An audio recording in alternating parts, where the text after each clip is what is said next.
Hoppe Hour do not represent Cox Media Group or its sponsoring. Anything you hear may and will be used against you. Thank you. Call security! What's up? This is Hoppe Hour. I am your host, Ryan Hoppe, and from Kevin Klein Live on Live 105 in the Bay Area, Kevin Klein is on Hoppe Hour. He is back again. What's up, man? Hey, I'm sorry to hear you got canceled. It's all good, man. It wasn't that I was canceled. They just said I can't record at work anymore. But like you said, you can't let it get you down. So I paid for and built this setup in my apartment in South St. Petersburg, Florida. It's quite the setup. Welcome to radio. No need to brag, all right? Listen, I know you're doing very well. And as you know, I'm a fan of yours. I'm a fan of the young hustle and the fact that even though you've talked to a lot of people in this industry. I would think if you were even a little bit smart, you would have decided to go into something else like Uber driving by now. But the fact that you're still interested in radio is inspiring. You're like a Special Olympian. I love it. Aren't you proud of me when I say that I drive Uber on the side and I make a lot of money driving drunk people home? Yeah, as you should be doing. It's important. You know, a lot of people say like heroes are like, Marvel superheroes or war veterans, but think about all the people that you have gotten home safely that probably would have driven into, mailbox or something. So, you're probably saving lives. What type of Uber driver are you? Are you the one that's very obnoxious when you're drunk, or are you just on your phone? Okay, get me home. I'm drunk. What type of Uber rider are you, Kevin? I'm the one that usually tries to figure out what the weird smell is in there, and then sometimes I get home and realize it was me the whole time, which is never good. I take a lot of Uber. It's gotten to the point now where it's really weird now. Like, I don't know, I find myself, even places that I could easily drive to, even if I have no plans on drinking at all, I just get to a point, like, even putting my foot on the gas pedal has gotten to be so strenuous that I'm like, I'm just going to push my thumb on the phone and let them do it. Well, I visited the Bay Area twice, like 6 and 7 years ago, and there's awful traffic, so I don't blame you for not wanting to have to be in a car and deal with all those hills and everything out there. It's really gotten, it was bad. Look, I only moved to San Francisco like 2.5 years ago, and it was bad when I moved there. It's gotten so much worse. I got there and I heard all these people basically bitching about people like me showing up, and they're like, "Oh man, it's gotten really bad now. They're letting anyone in this city," and I kind of took it personally. But now I'm like the old guy who's like all angry about the fact that everyone is, there's like no room anymore. But then they feel the need to make more room, so they're just building high rises on top of high rises. We got buildings that are sinking, and they're building more. So now, even though it's already horrible as is, they've decided to start construction projects pretty much on every street in the city. Here in Florida, we have awful drivers that clog up the road. Now, there are drivers out there in the Bay Area that clog up the roads. Are they smart drivers, or are they drivers that are okay, but there's just too many cars on the road? What type of drivers are out there in the Bay Area? When you say smart drivers, is that your way of saying Asians? Because I think that's kind of racist, right? Come on, man. I'm not racist. You know that, Kevin. I know. You hate everyone equally. No, the drivers are, I'll tell you what, they're actually shockingly more courteous. I've lived in New York City, I lived in L.A., I've lived in a lot of places where everyone looks forward very much to telling you to go F your mother. And the first week I was there, I remember I was driving, I didn't know what I was doing. I think I turned the wrong way down a one-way street and almost drove into a guy on a bicycle. And he lifted up his hand, and I thought he was going to be like, here comes the middle finger, which doesn't really have much of an impact on me anymore. And he kind of gives me a, hey, I think you want to turn it around and go that way, buddy. But it was the friendliest, one of the friendliest exchanges I've had with anyone in my entire life. It was a guy that I almost killed. So that should give you an idea of the types of people that are there. So, out of all the major markets that you've lived in, what's the biggest difference between the other markets and then living in the Bay Area, which is like the fourth biggest market? The Bay Area is the most affordable. It's really amazing how much square footage you can get here for such a low monthly price. All right. I think all of your listeners on the East Coast and all the flyover states that no one cares about, you should move immediately to San Francisco and the Bay Area because you can get a lot. Don't even look it up ahead of time. Just show up, bring a little bit of money, and you'll find a great place. Dude, I saw this BuzzFeed article, and it showed what you can get for like $1,700, and it's as big as my place that I pay for $500 here in Tampa. If there's a place for $1,700 in the city, I'd like you to send me the link because the last I saw, people were renting old shipping containers to live in with no bathrooms or running water, and I'm not even kidding. Those are going for about $2,500 a month. So, is it worth it living out there? Like, is the price worth it, or is it just really overpriced and very overpaid? Well, square footage wise, I don't know anything about anything, but I know square footage wise, it's like San Francisco itself is a small city. All the other cities around San Francisco, Oakland, San Jose, all the other areas we broadcast to, we do our show on Live 105. Even those places have gotten ridiculously expensive as well. So now, you got a lot of people that are like living in Sacramento and Fresno, which is taking like a 2-hour, 3-hour commute, which I guess is a good thing for morning radio because people are kind of forced to listen to the show. But it's become I don't wish anyone. I really don't wish anyone should ever have to drive through Sacramento, let alone live there. So I think the one thing you guys have going for you, and maybe you won't agree with me, is that you guys have smart listeners when it comes to them, like sending texts or making songs for the show. Because I feel like because you have San Jose and all these smart cities in your listening area, that those are the listeners that give you guys good ideas for the show. That's just what I've noticed. Yeah, we have. I like it how you started that by saying the one thing we have going for us. I'll take that. That's already nicer than anything management said to us. We have. It's interesting. We'll go through we get a lot of text during the show and phone calls, and it'll always blow my mind. And we could go from a very smart, well-written joke into a guy who says that he is, trapped in his car and he wants to know if he can die by choking on the fumes of his own farts. So it's like a real mix of some of the smartest people I've ever encountered, and then some of the dumbest, and that's that's kind of the cool thing about living here. When comedians come through, and like even some of your friends, like Bert Kreischer, or I'm trying to think who we chatted with recently, that stopped on by, but they'll always, they've said for so long that the Bay Area was one of their favorite places to tell jokes because the audiences are kind of smarter, and there's less of a chance that someone's going to stand up in the middle and yell out the N-word, and then it's kind of I guess it's true. For radio, although I think a lot of people think that regular, traditional FM radio is still like bottom of the barrel, and anyone that's even a little bit smart has moved on to, either books on tape or podcasts or their Spotify playlist they stole from Starbucks or whatever the case may be. So I don't know. I think that we're doing a show that's not. I'd like to believe it's not the dumbest. I know there's a lot of really, really bad radio in San Francisco. They're kind of doing the same act they've been doing for 30 years, and I find that to be, more than anything else, just kind of sad. But it's hard. You got to try to change people's habits because I think that you say you work in morning radio, and there's definitely already a stereotype that goes with it of like, oh, what are you going to do? Like some wacky prize wheel and celebrity birthdays, and we kind of have to remind people that we're not doing that, but most people are. So now I'm a people pleaser. I want people to like me. So when I hear you complain about management, if I was in your position, I would feel kind of bad because I want to have people like me.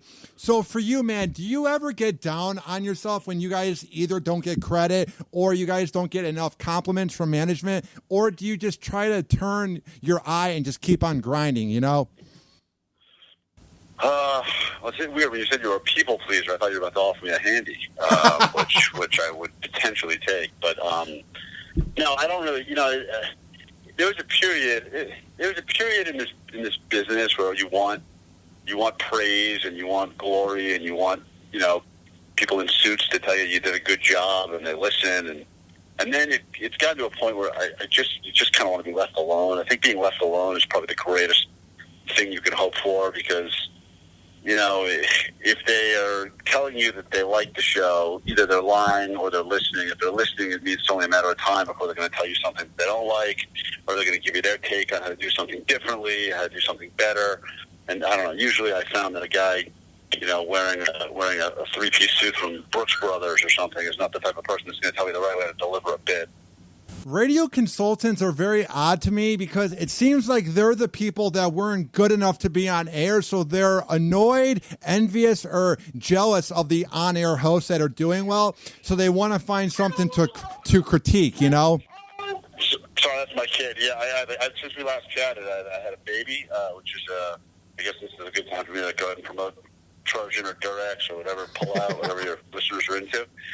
So every once in a while, I apologize. I've got a kid that's going to be screaming as we do this chat.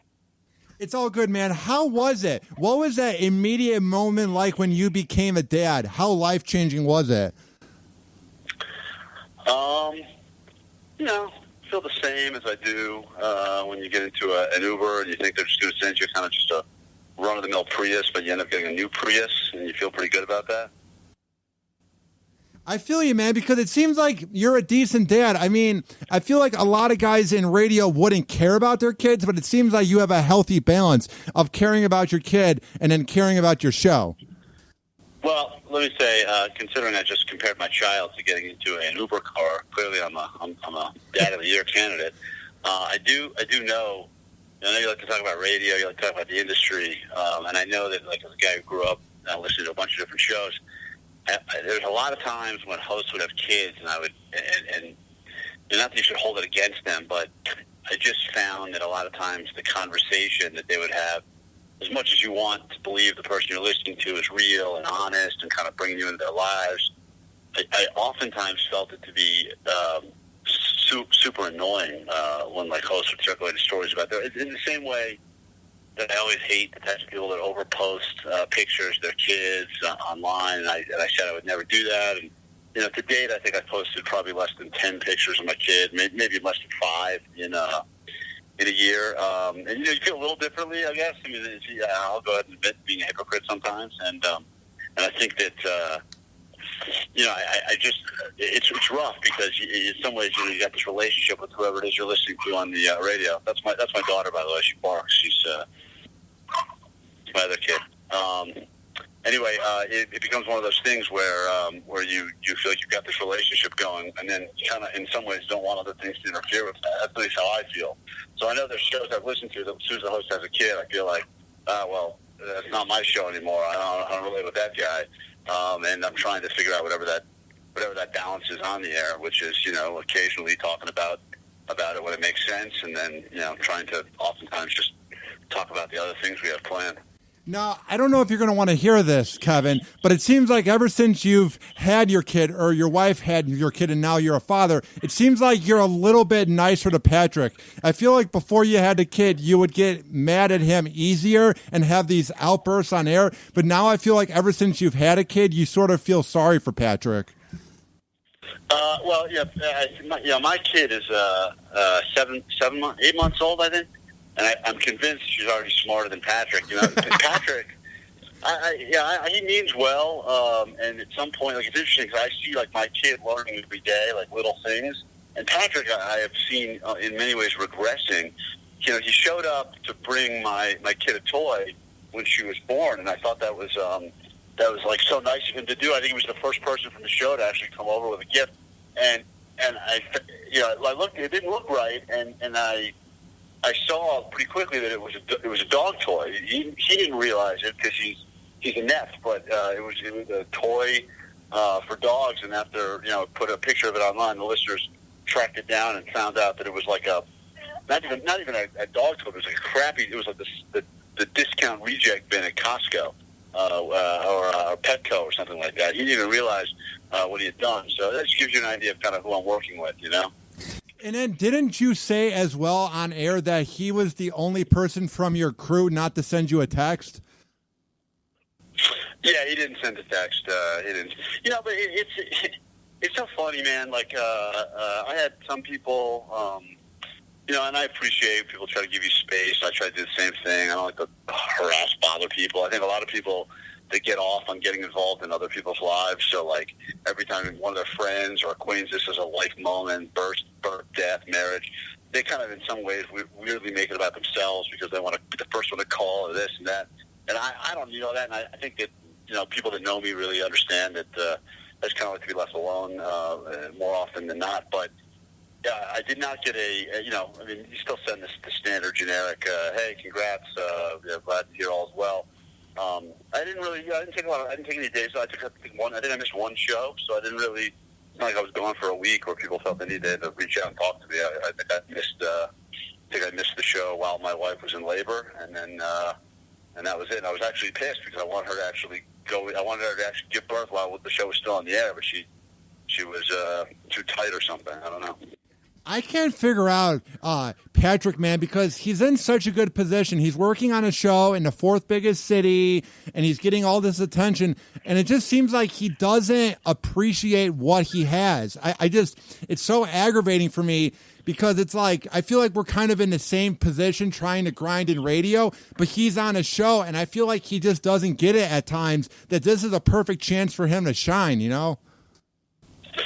Yeah, I can't figure that either. I mean, I think there's definitely a disconnect with his brain. I mean, some of that disconnect is why I think he's really funny and why I think the audience likes him. But there are times when I do actually wonder what the hell he was thinking, how he could have possibly processed what transpired on the air in the way that he did. I mean, today.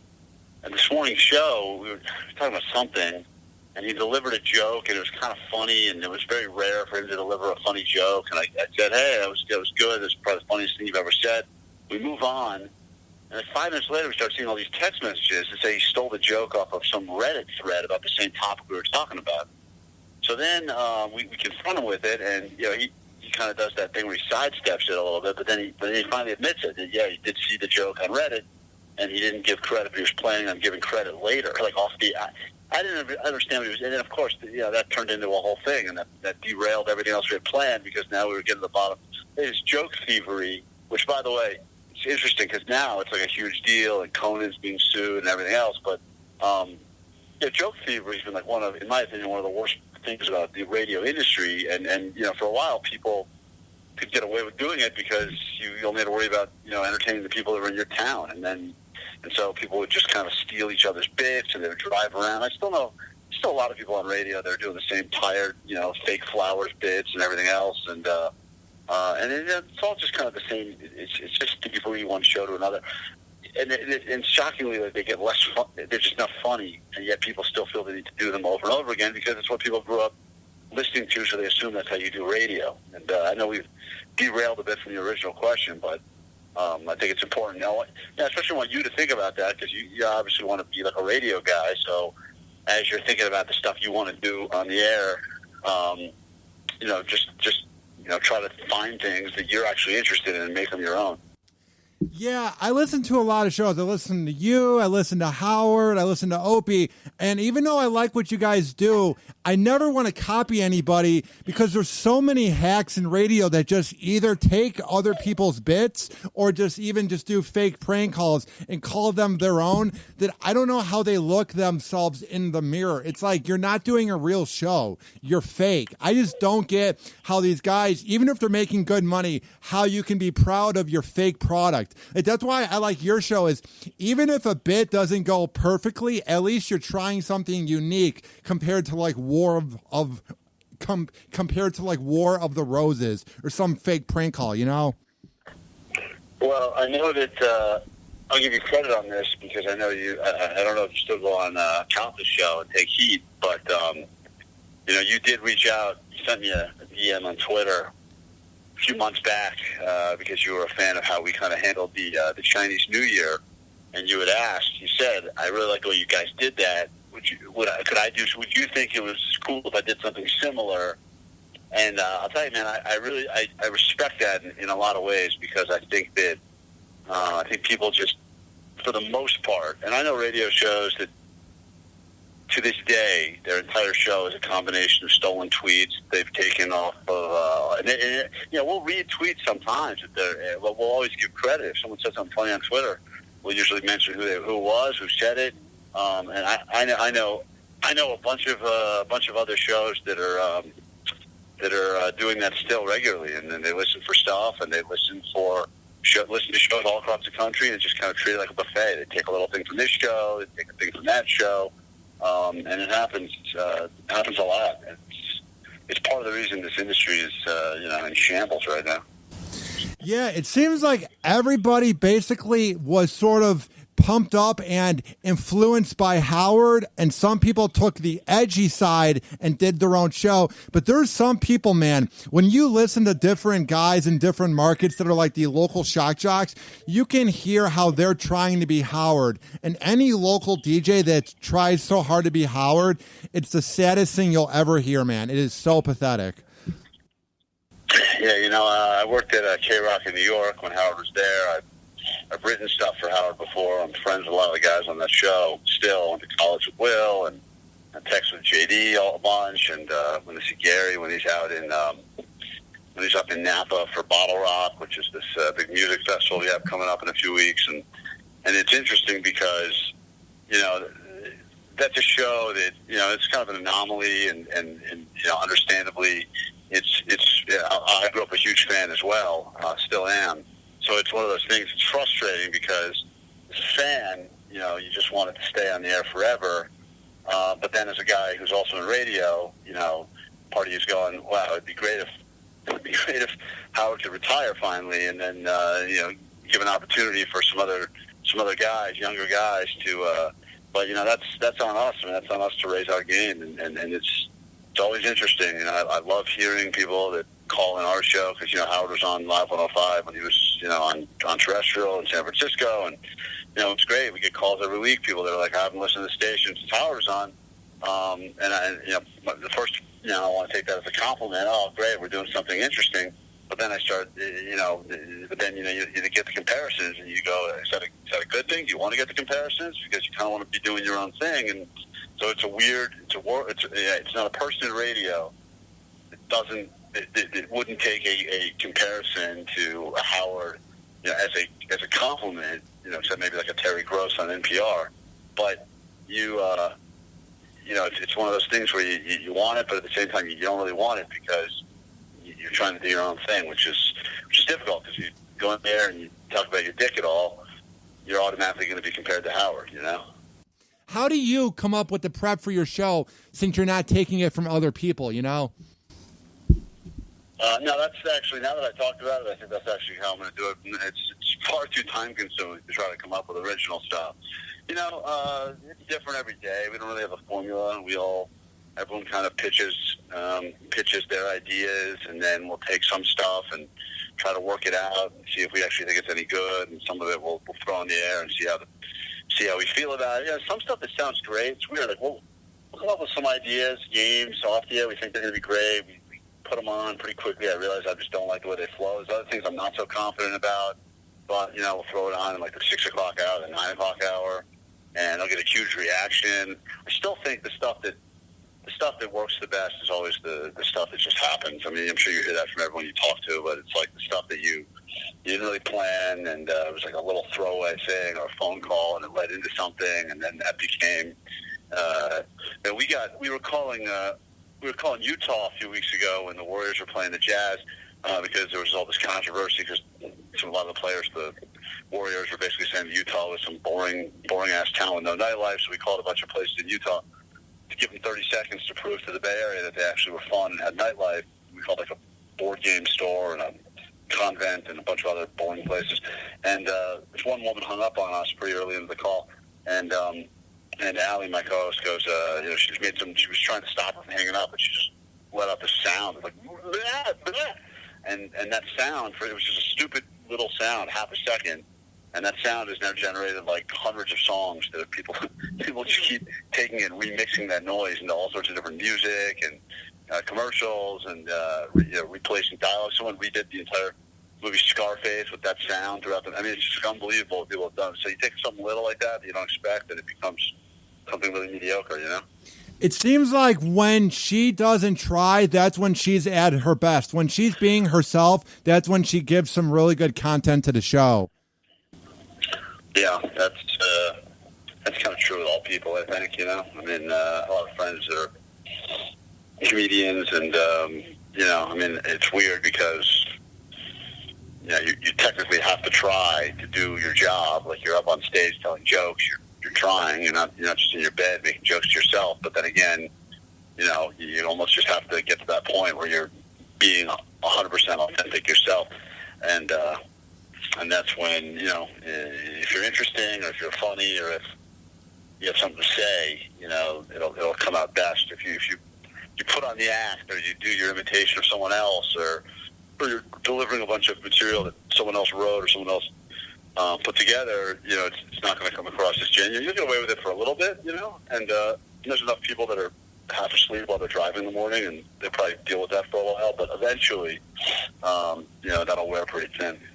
Now, for people that are in the Bay Area, or for people that want to check out your show online and on the smartphones, how can they do it?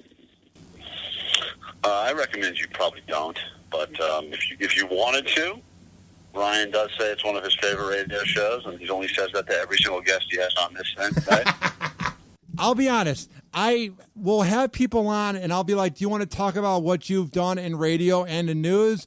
And if I'm not a fan of their show, I won't put that in there. So I'm being honest when I say to a person, I'm a fan of your show. Like when I had Anthony Cumia on, or I had Jim Florentine last night, I'll say to them, I'm a fan of your show. But if I have Joe Schmo from doing some show in, let's say, Milwaukee, and I have heard of him, but I'm not a fan of his show, I will not put it in there, because then they'll be like, what bits do you like? And I'm like, I'm not sure. So I don't just say it to everybody.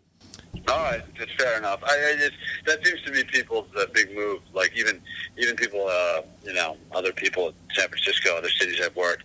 Every time they have an interview with a musician, they'll always say, "You're one of my favorite musicians. You're one of my favorite." And obviously, I understand why people do it, because it makes them comfortable and they feel like they're in a safe place, and then they'll open up. But it's just very funny. If you listen to a show long enough, you're like, that guy's had 6,000 favorite bands. It seems a little absurd at this point, And that's when they're doing like these 7-minute interviews with the artists that are on the phone talking to 900 different morning shows, and all 900 are saying that to them, Yeah. They usually work that in, and they say, how'd you come up with the name of your band? And then they work in some other bullshit question that everyone's asked before, like, what's the one thing you must have in your dressing room? And then they're like, all right, that's my time. And then they get, and you can just tell, and I feel bad, man, because sometimes when we're waiting to talk to someone, we will like listen on hold, and we'll hear them finishing up whatever other show they were talking to before, and it's like without fail, it's like the same 10 questions on all these dumb shows. How about when you guys had Paula Dean on? That was some really awkward radio. Well, look, I mean, I know she wanted to promote some dumb cooking show she was doing, but I was much more interested in finding out if she saw Get Out and if she liked it. And to be fair, I'm not going to defend anything Paula Dean ever said, but I don't know if she actually hung up on us. Her person, they all have handlers. They all the big celebrities like Paula Dean have handlers, and it was some voice, that comes out of nowhere, some like unfunny god that just pops up, and it's like, all right, interview's over, click. And so she was talking about Get Out a little bit. She said she hadn't seen it. I think she was writing it. She asked me the name of it again. She said she was going to go see Get Out. I thought it'd be a good thing for her to check out. And I was actually looking forward to inviting her back to give us a review. I thought that'd be interesting. Paula Dean on reviewing Get Out, a movie about white racism and the modern day world. But anyway, the person hung up, and no one wants to go off script anymore. It's really kind of annoying, because that's the one thing radio does better than anything else still, believe it or not, is that it's able to give you a bunch of shit that was not planned, and if you can handle it well, then you actually end up getting really good stuff. I'm super. Today we chatted with the guy who shot Osama bin Laden and killed him, and it was a fascinating chat. But of all the things he talked about, and he talked a lot about that mission and it's crazy, getting in and killing Osama bin Laden, all the porn he had and everything else. But I was really fascinated talking to him about the fact he gets shot up by these 12-year-olds playing video games all the time, which I think is so funny to me, that this guy, one of the most heroic guys, one of the most famous shots ever taken in the entire world, and he's got to deal with like 12-year-olds lighting him up on Xbox all day. I think it's great. I think it's crazy that he didn't tell his kids where he was going, so he had to hold in the pressure that he might not be coming back alive. That's the craziest thing out of everything he's said, is the fact that he could have come back dead and he didn't tell his kids, you know? Yeah.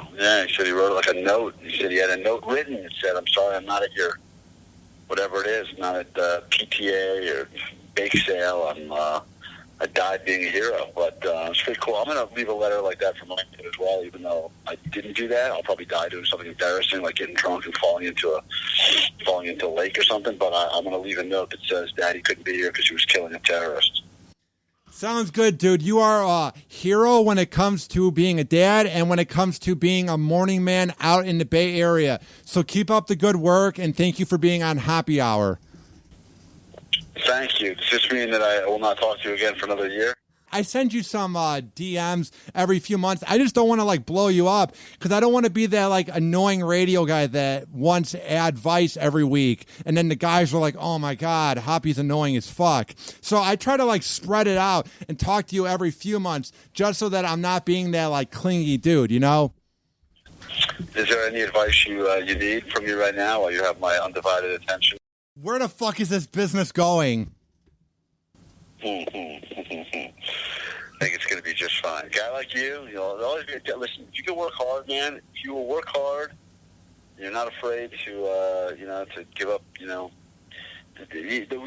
big issue is that people don't want to fucking work anymore. I mean, that's just how it is. If you want to work, it doesn't matter what you do. If you're going to work hard, and that sounds so cliche and lame, but that's kind of how it is. If you just, and the funny thing, the irony of this whole thing is that the reason I wanted to do radio is because I thought it was a job that you didn't have to work very much at all. Because I was like, oh, it's great. It's 4 hours a day, and you just get to sit around and tell dumb jokes and interview celebrities, and every once in a while someone brings in donuts for you. And then you realize if you actually want to do it and make it a career, it's the hours are insane because you're constantly working. And so it's, a guy like you will be fine. The industry, who the hell knows, man? I think funny stuff's always going to be fine in general. It doesn't matter if it's on TV or if it's on your computer or if it's on the radio, if you're downloading it, if it's funny, people will listen to it. One more thing. Does the grind of promotions work? Does the grind of promotions work out in the end when it comes to working in radio in the promotions department?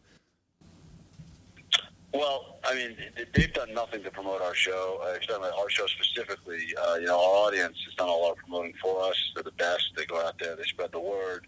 We've got people that have spent lots of their own money to do things really just to get the word out about our show, and I feel like these people should be getting some sort of a tax write-off or something. We have nothing to give them. It's pathetic. But if you're saying, for you personally, dude, everyone I know, I was, when I was trying to get on the air, I was offering to do anything. I was at dumb wine festivals, flirting with drunk middle-aged soccer moms while I handed out stupid keychains and doing all that other stuff. And it's just all part of the grind. You got to be around. You just got to be around it because you start distancing yourself, and then next thing you know, you're out of the game. You just got to stay in the game. Stay in the game. There's always a little bit of hope. Well, Kevin, that just pumped me up, man, because at times I wonder if I went into the right business, and I never will know if I went into the right business, but you just gave me a little bit of hope. I feel like I was on the ground, and now I see a little bit of light when it comes to radio. Well, that wasn't for you specifically. That was for people in general. For you, probably not. Thank you, Kevin. Talk to you next year in May or June 2018, and then we'll do the next thing, 2019. We'll just do it every year. We'll have an annual interview on Hoppe Hour with Kevin Klein. The highlight of my year. Thanks, man. All right, thanks, dude. Hoppe Hour. Hoppe Hour.